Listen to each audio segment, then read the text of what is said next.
আসসালামু আলাইকুম তারেক রহমান স্যার, সাধারণ জনগণ হিসেবে একটি কথা বলতে চাই।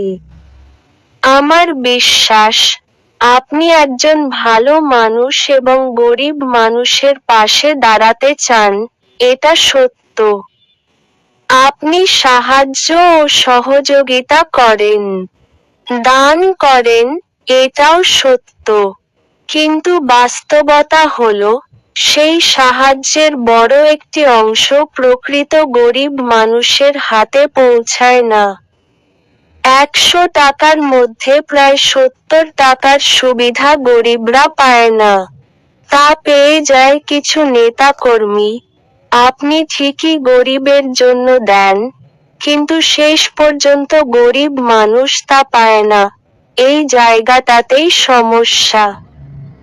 আমার মনে হয়, শুধু আপনার দল নয়, প্রায় সব নেতার ক্ষেত্রেই এমনটা হয়।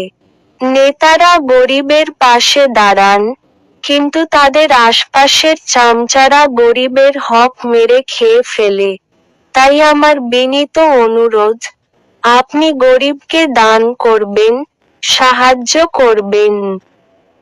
এটা অবশ্যই ভালো, কিন্তু একটু খোঁজ খবরও নেবেন, সেই সাহায্যটা সত্যিই গরিব মানুষের হাতে পৌঁছালো কিনা, নাকি সবটাই নেতাকর্মীরা খেয়ে ফেলল। আর সম্ভব হলে কোনো বক্তব্যে বা মিটিংয়ে গেলে এই কথাটা একবার উল্লেখ করবেন। এই কথাগুলো আমি কোনো দল বা ব্যক্তির বিরুদ্ধে নয়, একজন সাধারণ জনগণ হিসেবে, বাস্তব অভিজ্ঞতা থেকে বললাম। ধন্যবাদ।